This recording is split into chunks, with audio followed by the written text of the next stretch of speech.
The infinite place within you that needs to expand and wants to grow. That which we call your life. I mean, when my mother died, she weighed around 39 kilograms. But if you had weighed her a second before she died, and a second after, her body weighed exactly the same, and yet she was no longer alive. So her life, that which we call her life, has no weight, no form, no beginning or end. It cannot be weighed. How could you weigh something that has no form? So your life, that which we call your life, is God. That is what you are. That is what all of us have. This is what Saint Germain said.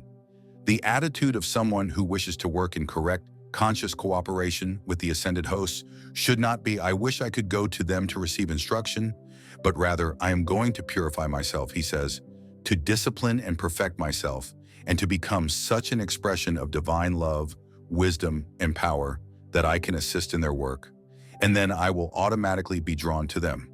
If you wish to attract into your life what you feel is missing, then what you must do is become these great ascended masters. I honestly feel that I spent the first 10 years of my life in a series of foster homes and orphanages. My father abandoned his family and left my mother with 3 children under the age of 4 when she was 23. And so I had a great blessing in those early years of my life, the chance to turn inward and discover something I came here to teach: self-reliance, learning to trust ourselves. And I honestly feel that I am writing a book right now. It was very hard for me to leave Maui and get on that plane and fly to Sacramento and then take a car to come here. All of that, not because I do not think it is beautiful here, but because I am where I belong. In any case, I stopped fighting all that, but it was difficult because I am in the middle of writing, and I am writing a book called I Can See Clearly Now, which is something like a memoir, except it is a look at all those events that seemed isolated, that showed up in my life and led me to the next step, and then to the next, and have brought me here in the year 2012 at the age of 72. As I write this, and I have written nearly 50,000 words in the last few weeks, it is like an obsession because it is not I who am writing it. It is as if something were being written through me. Lao Tzu said that none of us is doing anything. He said we are all being done. Have you ever had that feeling when you look in the mirror and see your body and say, "What on earth is going on here?" I said, "What is this turkey neck? Where on earth did that come from? What do I do with hairs growing in my ears?" I said, "I could use them up here." And you have the sense that in this physical world there is nothing you can do except keep this body that houses your soul in a state as healthy as possible. But basically, it is doing what it is doing. And you in there, the infinite you, are merely an observer of the whole process. And is that not one of the things we learned in our early days of yoga? Simply do not get so attached to your body, to what it can do, and to how it hurts to try to do this and that, and whether I can balance here, and whether I can do a pose upward or downward, or whatever they call all those things out there. I just do. So there is a sense of this awareness because of time. I mean, I usually take 3 or 4 hours, or sometimes 3 or 4 days to go through this, and I am trying to do it in a brief period. The reason most of us cannot reach this exalted state that I want to introduce to you in the limited time we have is because we have come to believe in our limitations. We have come to believe in our ordinariness. We have come to believe that who we are is not God, not divine. So to transcend that mentality, you have to reprogram your subconscious mind. Your subconscious mind is what is doing practically everything you do. It is the mind that brought you into this room, that placed your mat, that dressed you this morning, that prepared your breakfast. When you get in the car, you do not think about how to start it, or how to turn right, or whether you should brake. You programmed your conscious mind to program your subconscious mind to do all these things automatically. And according to my friend Bruce Lipton, around 96 or 97% of what we do every day of our lives, 24/7, is done by our subconscious mind. So we have been programmed to believe in our ordinariness. I do not know if you saw my most recent special on PBS, but I opened it with a little story by Portia Nelson, so I will share it here with you if you have not seen it. If you have PBS, you have probably seen it because it is practically the only thing they air. I am very proud of that, and we have raised nearly $250 million for public television since 1999. It has been astonishing. So this was something Portia Nelson, whom I met, wrote before she passed away a few years ago, now already 10 years. She lived in Seattle and was at a seminar where they were asked to write the autobiography of their life in 5 verses, 5 chapters, and they were given only cards of this size. In fact, they were smaller than this. They were 3 by 5 cards. So write chapter 1 of your life and go only up to where you are today. I remember doing the same, but what she wrote was so brilliant that I asked her daughter if we could put it on public television, which I did in the most recent program, and we made a contribution to Portia's work. Here is what she wrote in chapter 5 of her life. Chapter 1. I walk down the street. There is a deep hole in the sidewalk. I fall in. I am lost, helpless. It is not my fault, and it takes me forever to find a way out. Chapter 2 of my life. I walk down the same street. There is a deep hole in the sidewalk. I pretend I do not see it. I fall in again. I cannot believe I am in the same place. It is not my fault. It still takes me a long time to get out. Chapter 3 of my life. I walk down the same street. There is a deep hole in the sidewalk. I see it there. I still fall in. It is a habit, but my eyes are open. I know where I am, and it is my own fault. And I get out immediately. Chapter 4 of my life. I walk down the same street. There is a deep hole in the sidewalk. I walk around it. Chapter 5 of my life. Finally, I walk down another street. Now then, what I want to talk to you about, in the time I have left, is walking down another street. And this other street is one in which you have an awareness that you not only have a physical body, but that you have come to believe this physical body is who you are, and that you have locked yourself into these 5 senses and decided that any evidence they provide is how you identify and define your reality. By what I see, by what I hear, by what I smell, by what my life looks like, by how much money I have, by the things I own. And this is the world of the ego, and this is the world of the false self. According to my teacher, Nisargadatta, the false self is the ego.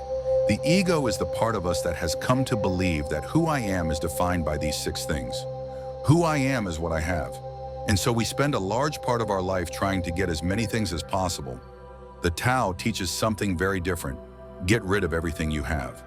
When I moved to Maui in 2005 permanently, I gave up everything I owned, everything.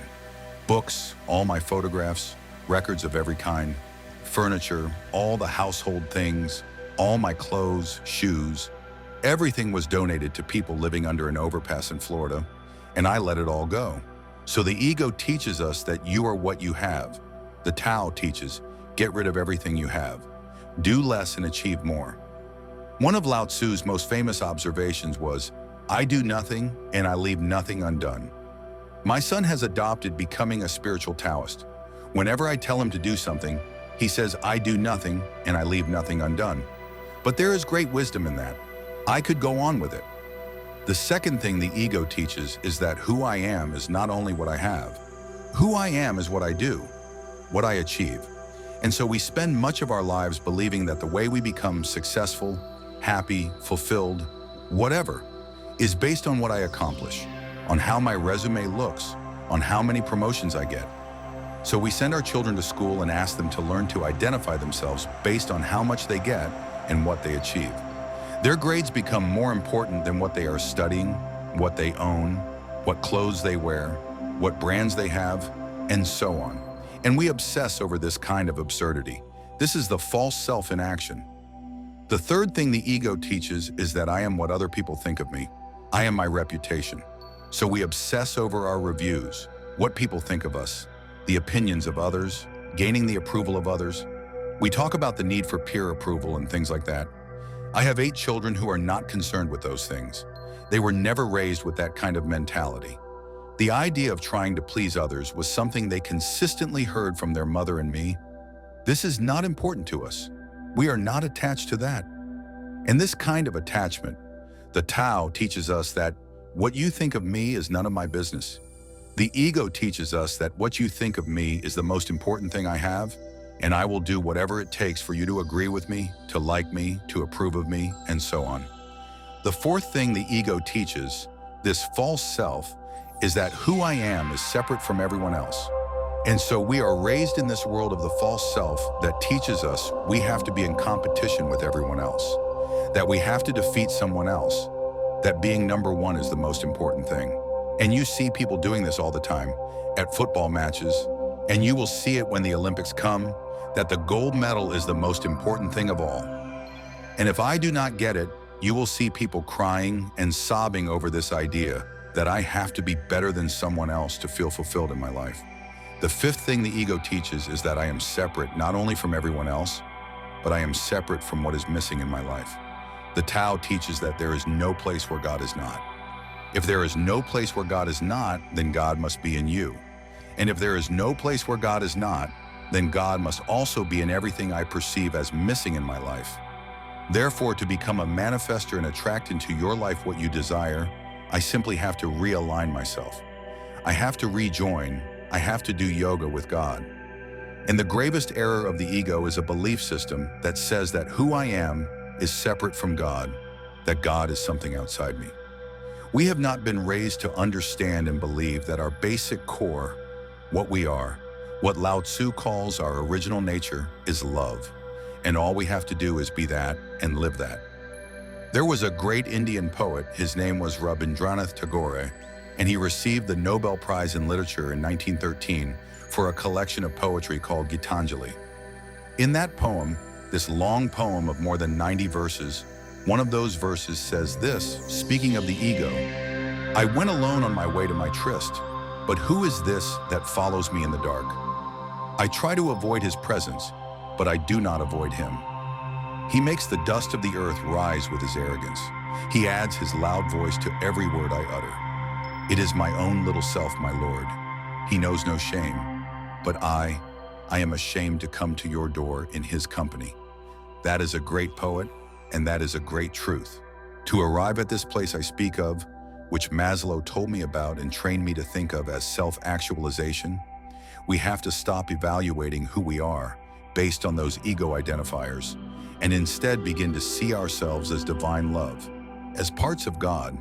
The Native Americans used to say that no tree has branches so foolish as to fight among themselves. Look at us. Look at what happened a few days ago right near here. What is wrong with us that we have to create instruments of death in order to feel good about ourselves? What is wrong with us that we have to destroy one another and be in competition with one another and even create things called weapons? This is why Lao Tzu left the place where he was in ancient China during the time of the Warring States. And a large part of the Tao, something like 31 verses out of 81, speak of the absurdity of having weapons and of killing one another. He said that every death in battle should not be celebrated but mourned, because it gives evidence that we have not reached this place and we do not understand what T.S. Eliot said, this place from which we come, this place to which we will return. From A Course in Miracles, I jotted this down the other day. The memory of God comes to the quiet mind. It cannot come where there is conflict. A mind at war with itself does not remember the eternal gentleness. What you remember is part of you, for you must be as God created you. Let all this madness be undone for you, and return in peace to the memory of God that still shines in your quiet mind. Coming to know God is not about discovering something that resides outside you. It is about remembering what is within you and living from that place. I do not think God is interested in our loving Him. I think God is interested in our loving one another, in finding a way to do it no matter what. From the void, from non-being, from the nameless space, from the space that does nothing but leaves nothing undone. The Tao does nothing and leaves nothing undone. And you are of the Tao. Change your thinking. I would like to speak a few more moments about another thought I would like you to work on changing. Change the thought of look at me, to what Lao Tzu calls living in the dark, becoming darker, less visible. We live in a world obsessed with celebrity, normally with a look at me, but the Tao teaches something completely opposite. Listen to verse 66 of the Tao. Again, the water, the sea, stays low. And because the sea stays low, all the rivers and streams flow into it. Because it stays humble. Because it remains in that place of simply allowing everything to come to it. He was trying to teach us the important lesson of letting what we know is coming come to us. I have practiced this much more in my life now than at any past time. I remember years ago when I had written a book called Your Erroneous Zones in the 1970s, and it was on the New York Times bestseller list for something like 27 months. Many weeks it was #1, then it would drop to #3, then it would go to #12 in September and down to 6, and all that. I was doing The Tonight Show regularly in those days, and many other shows as well. The Merv Griffin Show, The Phil Donahue Show, and The Dinah Shore Show. I became a regular on Dinah's program, and was, as you know, rubbing shoulders with that look at me mentality. What you did was call and find out what place you were on the bestseller list for the following week on Wednesday. So you would call on Wednesday, not for the coming Sunday, but for the week after. I called home, and my ego was quite strong, and I was very into the look at me. I truly believe that true nobility is not about being better than anyone else. It is about being better than I used to be. And I believe I am better than I used to be in almost everything. I mean, I know I am better than I used to be in every quality or characteristic I consider valuable. But in those days, I was in the look at me mentality. And I called home and had trained my wife to call the New York Times. She had this special number she could call, and with a certain code, she could find out what position I would be in on the bestseller list the following week. So I called her and said, "What place am I on the bestseller list next week?" You know, being in California doing something. And she said, "You are not on the bestseller list." Humility. I said, "What are you talking about?" "I was #1 on the bestseller list last week," I said. Even my voice changed. She said, "You are not on the bestseller list." "I am sorry," she said. "Your book is on the bestseller list." Big distinction, is it not, between believing this is me and recognizing you can let go of a little of that. Listen to verse 66 of the Tao. Why is the sea the king of 100 streams? Because it lies below them. Its humility gives it its power. That is a very important principle to understand. And I live on the ocean, right beside it. It is my front yard. And I always watch it to learn something from this thing called the ocean, which is the most powerful source of life we have on the planet. Without it, there is no life on this planet. And because it stays low, what does this tell us? You have the ability to overcome that ego need to always be saying, "Look at me. Look how important I am." I mean, lately there has been a proliferation of this with this nonsense of celebrity, has there not?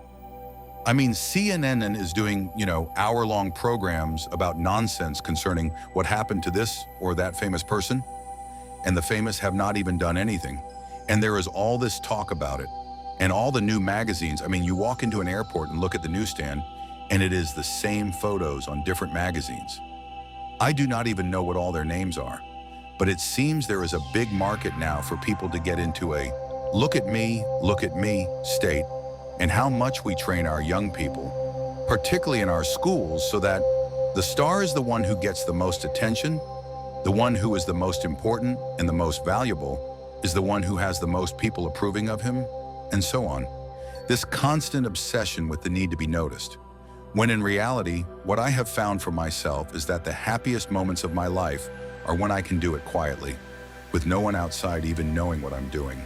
To be able to, Louise would never have publicized the fact of some of the things I talk about regarding her generosity.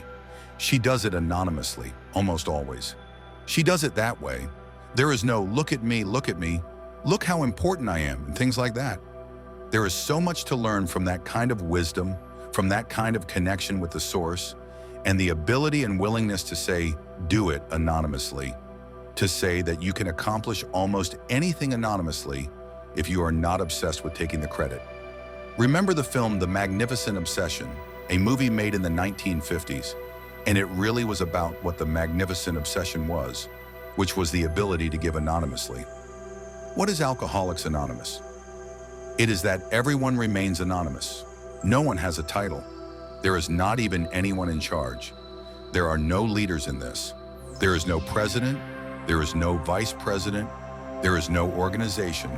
Here is a meeting place, and you come, and one day someone will chair it, and then another day someone else will chair it. And one of the things I have found when I attend one of these meetings is that I see so many people who are downcast, who feel their life has passed, who seem to have no teeth, who have not shaved, who are unwashed, who are God in disguise.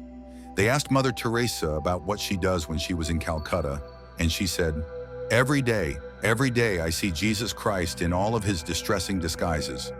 All of his distressing disguises. You can see the source. You can see the Tao. You can see it particularly in those who are the darkest, the most isolated from everyone else. And every time I go to one of those meetings and hear people stand up and tell their stories, I always feel that I am in the presence of God. I feel there is so much presence of the source, of God, of Lao Tzu, of this Tao, or whatever you want to call it, in one of those meetings more than I have felt in any church. I have never felt more of its presence, and I encourage you, anyone who is watching this right now, to go to one of those meetings. You do not have to be an alcoholic. You do not have to be. I am not an alcoholic. I do not call myself an alcoholic. I was never out of control. I drank, but I was not out of control. And still, I go to those meetings. I have people in my own family who have struggled with addiction, and I go with them, and I sit there and listen to those stories, and chills run down my spine when I think how beautiful it is to be in the presence of people who want only to help one another. There is a film called My Name is Bill W. James Woods acts in it, and Jim Garner as well, and his life was totally out of control with addictions, completely out of control. And then he went to one of these meetings and began to realize and said, we can actually help these people, and all we have to do is love them. All we have to do is, and he was so excited by the concept of being able to go out and offer that. I keep referring to Louise because she is a heroine to me. There was a time in the 1980s when our president could not even say the word AIDS, right? I mean, he could go out there, and here was this woman who, before this became the worldwide phenomenon it is, was holding meetings in her own home and bringing in these people who were oppressed, labeled as outcasts in society, and offering them a place to learn to love one another and care for one another. This was long before there was any celebrity status attached to trying to end this terrible crisis that has affected our country and our world. Anonymity. James Woods was so excited by the idea that we could create a place where we are anonymous, where nobody has to know anything about us, where we do not have to say our names, do not have to say anything. We just have to come and we can help one another. And before that happened, everyone who spun out of control with addictions, particularly alcohol, died. There was no cure. There was no cure. And where did they find their cure? They found it by being anonymous. They found it by being humble. They found it without having an organization. They found it without elected representatives.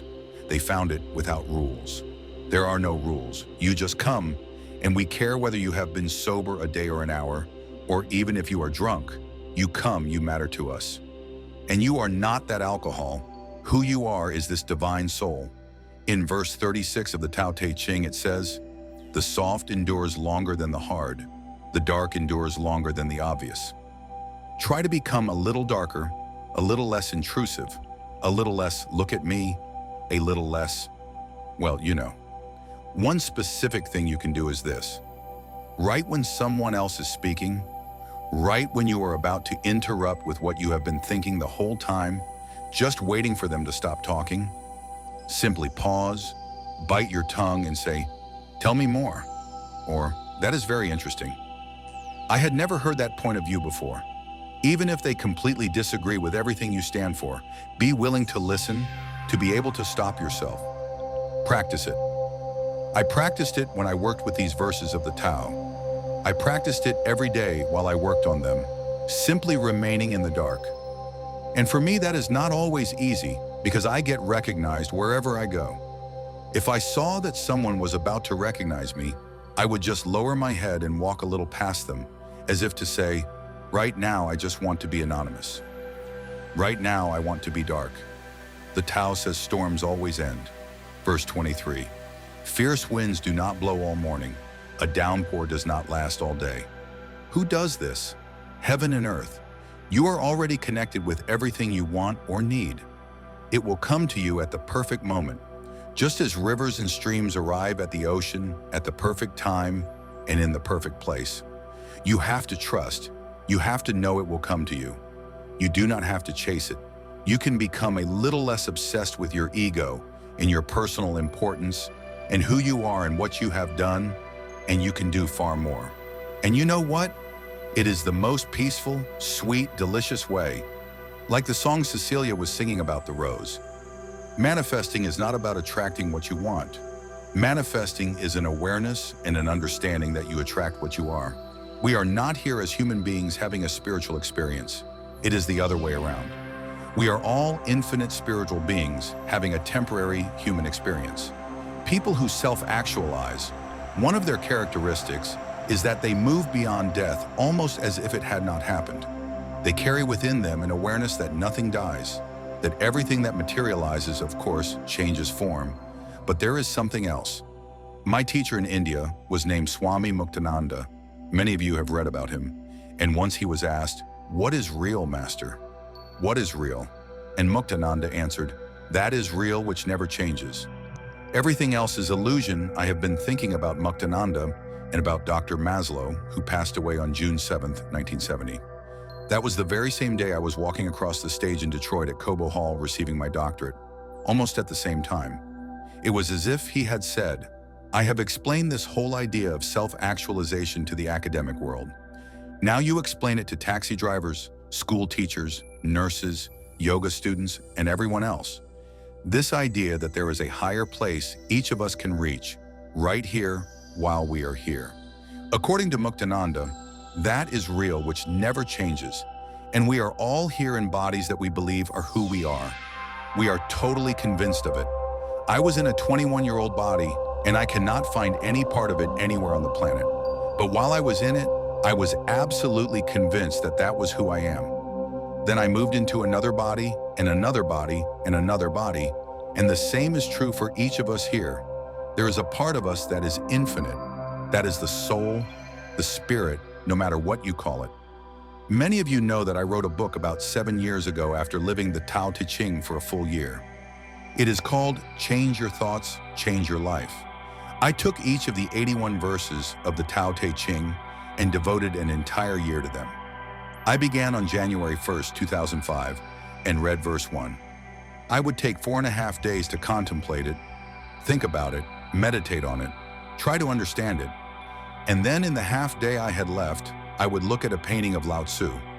2 years earlier, someone had channeled this painting and sent it to me through my radio show. And I do not write anything now without him looking at me. I would simply sit there gazing at this drawing, how this person imagined Lao Tzu, and he would speak to me and I would write an essay. The Tao Te Ching, some call it the wisest book ever written.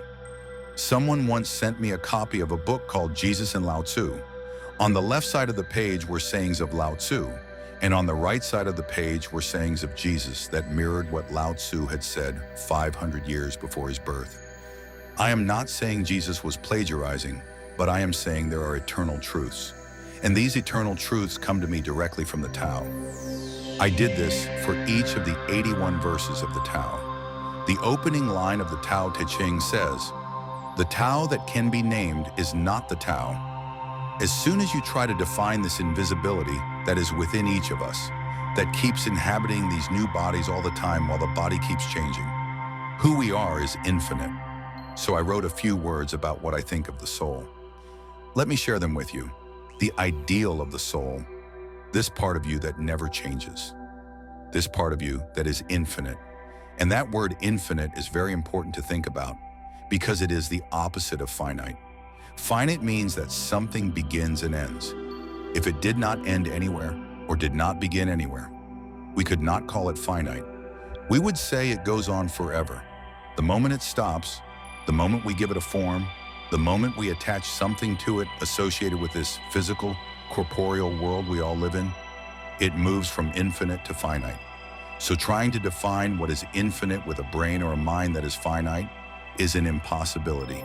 Lao Tzu knew this and understood it. That is why meditation is such an important part of the process of reaching our highest self, of coming to know who we are. It is the place where there are no beginnings. Herman Melville once said that the only voice of God is silence. Silence is the only place where there is nothing finite. Blaise Pascal, the famous French philosopher and scientist, once said that all of humanity's problems stem from man's inability to sit quietly in a room alone.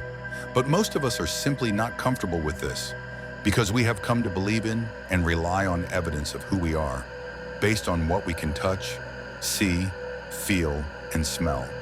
What our five senses tell us, but our five senses deceive us. William Blake pointed this out beautifully in one of his poems in 1777. To see a world in a grain of sand and a heaven in a wild flower, hold infinity in the palm of your hand and eternity in an hour. We are all destined to believe a lie when we see with, not through, the eye that was born in a night to perish in a night while the soul slept in beams of light. We are all infinite beings in a temporary human experience. I have said it again and again. Whenever people ask me for my favorite quotation, it comes from Pierre Teilhard de Chardin, the French priest who was excommunicated from the Catholic Church for his scandalous ideas. He said that we are not here as human beings having a spiritual experience. It is the other way around. We are all infinite spiritual beings having a temporary human experience. Reaching a place where we live our lives from that infinite place and begin to know our soul is one of the reasons I accepted an invitation to come here. I do yoga 5 or 6 times a week, and I know how important it is for me, for my own body, my own health, my own life, my own emotional state. I know that when I meditate, I am better. I know that when I do yoga, I heal. And that is why I came, to know this soul, the spirit, and not to identify ourselves based on our physical senses. This is the essence of my most recent book, which is a PBS special called Wishes Fulfilled. The whole message behind all of this is finding a specific way to make contact with this infinite part of ourselves. Now remember, if it is infinite, it does not stop anywhere. It does not begin anywhere. That is, by definition, infinite. So if something does not begin or end, what is it doing? It must be expanding, right? The moment it stops, it is finite. We are no longer speaking about the soul. We are speaking about what Blake said. We have become beings who see with, not through, our eyes. So here is what I jotted down. The ideal of the soul. What it asks is neither knowledge nor light nor happiness. The ideal of the soul is space, immensity.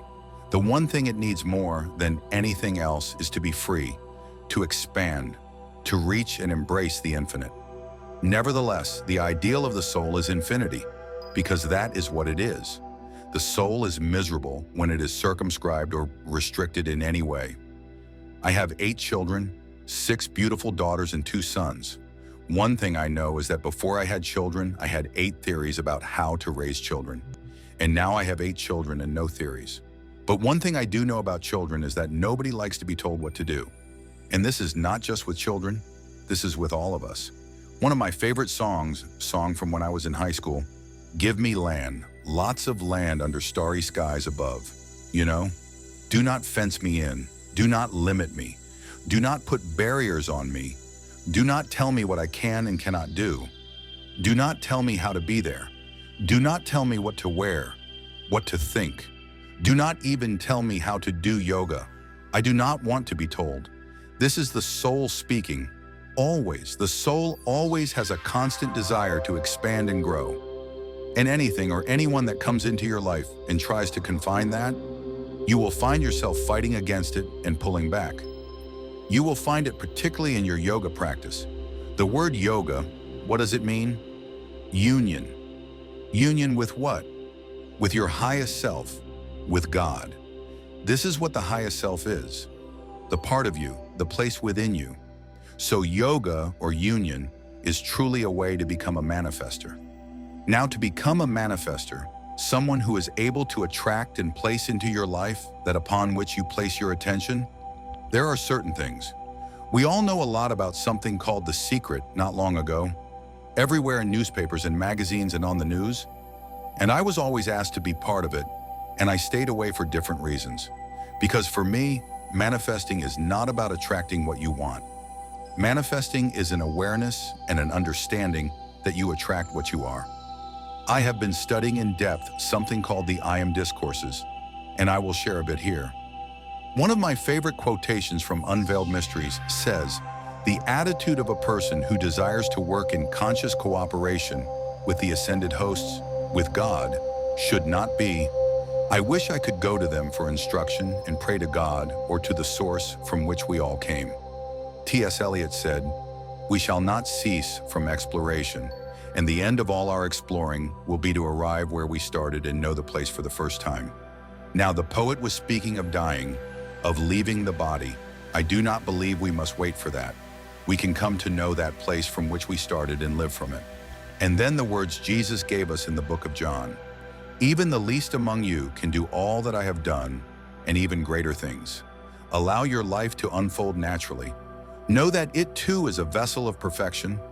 I have now completed 67 verses of the Tao and written 67 essays on when you change the way you look at things, the things you look at change. And this is not just a clever play on words. This is a quantum truth. My friend Deepak Chopra has often said to me, "Quantum physics is not just stranger than you think, it is stranger than you can think." So if you look at your origin, the place from which you come, this thing Lao Tzu called the Tao, this great source that is everywhere, there is no place where it is not, and yet it does nothing and leaves nothing undone. If you go out and simply take a walk this evening when you get home, just observe the perfection of all that is. Just look at the clouds and look at the sky, and look at the ocean, and look at the trees, and look at the leaves. And, even more importantly, look at the space between the leaves, and look at the invisibility and the perfection of how everything is. There is a constancy, if you will, and this constancy is always there. Your aim, my aim, in the time I have with you here today, is to persuade you to go to a place within yourself where you can emulate that divine perfection, which requires that you do nothing, that you never use force, that you never push yourself, that you recognize something. I am going to read you just one of the verses of the Tao and a little of what I wrote about it. I rarely read to an audience because I do not like being read to, but I just want to share a bit of this. Here is what Lao Tzu said in verse 29. "Do you think you can take over the universe and improve it? I do not think it can be done. Everything under heaven is a sacred vessel and cannot be controlled. Trying to control it leads to ruin. Trying to grasp it, we lose it. Let your life unfold naturally. Know that it too is a vessel of perfection. As you inhale, you exhale. There is a time to be ahead and a time to be behind, a time to move and a time to rest, a time to be vigorous and a time to be exhausted, a time to be safe and a time to be in danger. For the sage, all of life is a movement toward perfection. So what need has he for excess, extravagance, or extremes? There is a time for everything. Imagine if you knew this. If you truly knew that what you are experiencing emotionally in your life is part of what there is a time for, and that you are really not doing anything. Lao Tzu says it again and again. You are not doing anything. You are being done. You are being done right now. You are one of the 10,000 things, and everything is being done. I do yoga every morning, or almost every morning, 5 or 6 days a week. It is a 90-minute Bikram yoga, hot yoga. And this has helped me so much with just that simple thing. Just remembering what it says in verse 29 of the Tao. There are times when you are in the midst of yoga and you have a posture where you have to put this foot out and turn that one down and lower yourself like this and take this arm, and I am going to do it. And you have to hold it for 60 seconds in a room at 110 degrees. That is after having done many other postures. There was a time when I did that, and I was so exhausted, and all I could think was, when are these 60 seconds going to be over? My God, when are we going to finish this posture? When can I finally lie down on the floor? And then I began to realize that doing the Tao has really changed me dramatically, so that now when I am in that position, with one arm down and the other up, and I am exhausted, and you are stretching, and you have your arm right next to your ear, and you are holding, you say to yourself, there is a time to be exhausted, and there is a time to rest. There is a time for things not to go well. Imagine if you knew that in the midst of my work with my daughter, for example, when I see the struggle she is going through, and I can step back and say, there is a time for her to experience this, and there is a time for her not to experience it. If you read Katie's life, you will see there was a time for deep depression. There was a time for fear. There was a time for anger and worry and despair, deep despair. And when you are in those things, if you could step outside yourself and look at it and say, there is also a time for its opposite. As long as you are embodied in a physical world, there is a time for everything.